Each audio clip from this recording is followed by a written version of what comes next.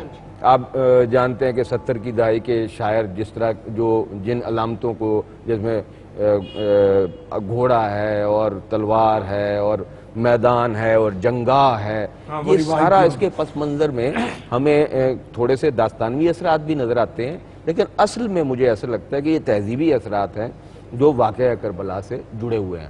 بعض شاعر ایسے ہیں جن کے بارے میں ہم کہتے ہیں کہ ان کے پاس، جیسے نظم میں اختر حسین جعفری ہیں، اختر حسین جعفری کے پاس کربلا کے استعارے بڑی فراوانی سے استعمال ہوئے ہیں، یا غزل میں افتخار عارف کے بارے میں یہ بات عموماً کی جاتی ہے، ان کے ہاں ہے بھی کہ ان کے ہاں یہ استعارے زیادہ آئے ہیں، یا محسن نقوی کے ہاں یہ استعارے جو ہیں ہمیں زیادہ نظر آتے ہیں. لیکن یہ ایک بات یعنی ضرور کرنی چاہیے کہ یہ کچھ خاص شاعروں سے مخصوص نہیں رہا بلکہ پوری اردو، جدید اردو شاعری اس استعارے میں، یعنی وہ پہلے جو استعارے مرثیے سے مخصوص تھے یا اسلام سے مخصوص تھے وہ پھیل کے پوری شاعری میں سرایت کر گئے، وہ پرٹیکولر سے جنرلائز ہو گئے. اچھا، اس میں ایک موضوع تھا عشرت جو خاص طور پر آپ سے ڈسکس کرنے والا ہے کہ ہمارے یہاں کہا یہ جاتا رہا کہ مسلمان ملکوں میں عورتوں کو حقوق نہیں ہیں، عورتیں بول نہیں سکتی، عورتیں وہ جو ہے ایک جس کو کہنا چاہیے بکاؤ مال کہہ لیجیے یا لیکن اور یہ جو بعد میں جو ویمن لیو وغیرہ کی یورپ میں تحریکیں چلیں تو ایسے لگتا ہے کہ جیسے ہماری اسلامی دنیا میں عورت جو ہے وہ ایک محض ایک دیوار میں لگے ہوئے پتھر کی طرح تھی. لیکن جب کربلا کے حوالے سے حضرت زینب رحمۃ اللہ علیہ کی ان کی طرف جب ہماری نظر جاتی ہے رضی اللہ تعالیٰ عنہ کی طرف تو ان کا جو کردار ہے ان کا وہ جو کہیے ان کا جو خطبے ہیں ان کے اندر وہ جو اپنے نانا کی کہہ لیجئے ایک روحانی بصیرت جو ہے وہ ٹریول کرتی ہے. تو آپ نے مجھے یاد ہے کہ ان پر ایک نظم بھی لکھی ہے. تو حضرت زینب کے کردار کے حوالے سے اور کچھ بات کریں اور پھر ہمیں اپنی وہ نظم کا بھی کچھ ٹکڑے ضرور سنائیں. جی ضرور. اصل میں یہ بہت اچھا سوال ہے آپ کا, خاص طور سے انیس کے حوالے سے جب ہم دیکھتے ہیں تو ایک تو وہ پورا تاریخی پس منظر ہم نظر میں رکھیں اور پھر اس کے بعد دیکھیں کہ بر صغیر کی عورت جو ہماری غزل میں ہے اس کا کردار بہت محدود ہے اور وہ بہت مثبت نہیں ہے, زیادہ تر وہ بے وفا ہے اور ایسا کچھ مطلب یہ کہ دکھایا جاتا ہے کہ ہم عورت کی بھرپور تصویر نہیں دیکھ پاتے. یہ صرف اور صرف برکت ہے مرثیے کی جس نے ہمیں بر صغیر کی مسلمان قوم کی جو یا مسلمانوں کی جو عورت تھی اس وقت کی مسلم عورت تھی اس کی پوری تصویر دکھائی. اور وہ واقعات کربلا میں وہ انیس کا کمال ہے کہ انیس نے, کیونکہ ہر آدمی اپنے دور کی زندہ حقیقتوں کو لکھتا ہے, وہ چاہے کوئی رزمیہ لکھ رہا ہو, کوئی تاریخ لکھ رہا ہو, لیکن اس میں شامل اس کا حافظہ اور موجود ضرور ہوتا ہے.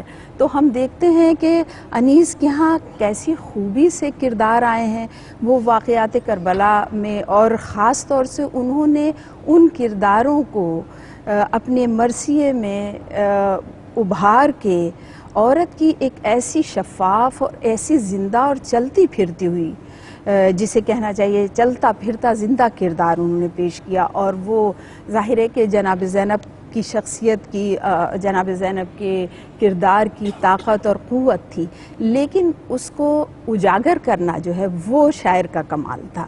اس کو انہوں نے کیا, صرف جناب زینب کا نہیں ہے. وہاں پر آپ یہ دیکھیں کہ حضرت فضہ جو خادمہ ہیں یعنی خانہ زاد ہیں ان کا بھی کس طرح احترام ہوتا ہے اور کس لہجے میں ان سے بات کی جاتی ہے. کہیں ایسا نہیں ہے کہ ان کے درجات میں کوئی کمی کی گئی ہو اہل خانہ کے جو موجود لوگ ہیں. تو اس سے ہمیں یہ پتہ چلتا ہے کہ اس وقت کی تہذیبی فضا کیا تھی, خرد اور بزرگ کا کیا رتبہ تھا, اور اس کے علاوہ بچوں سے کیسے بات کی جاتی تھی. جیسے اور تسلی دے رہا ہے بھائی ایک بہن کو. اب دیکھیں کیا کمال کا مصرع ہے انیس کا کہ آپ جناب زینب بے چین ہوتی ہیں, ایک بہن کی فطری محبت ظاہر ہوتی ہے, وہ روتی ہیں. تو اس وقت امام حسین سلام فرماتے ہیں, انیس نے امام حسین سلام کے الفاظ میں یہ فرمایا کہ ہم کیا رہیں گے جب نہ رسول خدا رہے. ایک مصرع پورے ایک تاریخ ہے کہ ہم کیا رہیں گے جب نہ رسول خدا رہے. تو یہ تسلی کا انداز, یہ صبر کی تعلیم, یہ ساری درجہ بدرجہ حضرت سکینہ کے ساتھ جو ان کے مکالمے ہیں, اور دوسری بیویوں کے ساتھ حضرت زینب کی جو گفتگو ہے یا بھتیجے کے ساتھ جو امام وقت ہیں ان کے ساتھ, تو یہ پوری تہذیبی ایک فضا میں لے جانا یقیناً ظاہر ہے کہ انہوں نے عرب کی تو وہ زندگی نہیں دیکھی تھی اور پوری کربلا نہیں ہے, بلکہ اس میں کچھ ہندوستان کی تہذیبی جو پس منظر ہے اس کو. تو ہم اس سے یہ سمجھ پاتے ہیں کہ جو ایک مکمل اور زندہ تصویر ہے عورت کی وہ انیس کے ہاں نظر آتی ہے, اور اسی سے ہم سمجھ سکتے ہیں کہ اس عہد میں عورت کا کیا مقام تھا ہندوستانی معاشرے میں اور کس طرح اس کو. اور آپ یہ بھی دیکھیے کہ انیس کے ہاں اس کے لیے صحت زبان کے لیے خواتین سے پوچھا جاتا تھا, تو ان کی علمی بھی رشتہ تھا عورتوں سے. جیسے وہ والا مصرع ہے کہ یا رب رسول پاک کی کھیتی ہری رہے,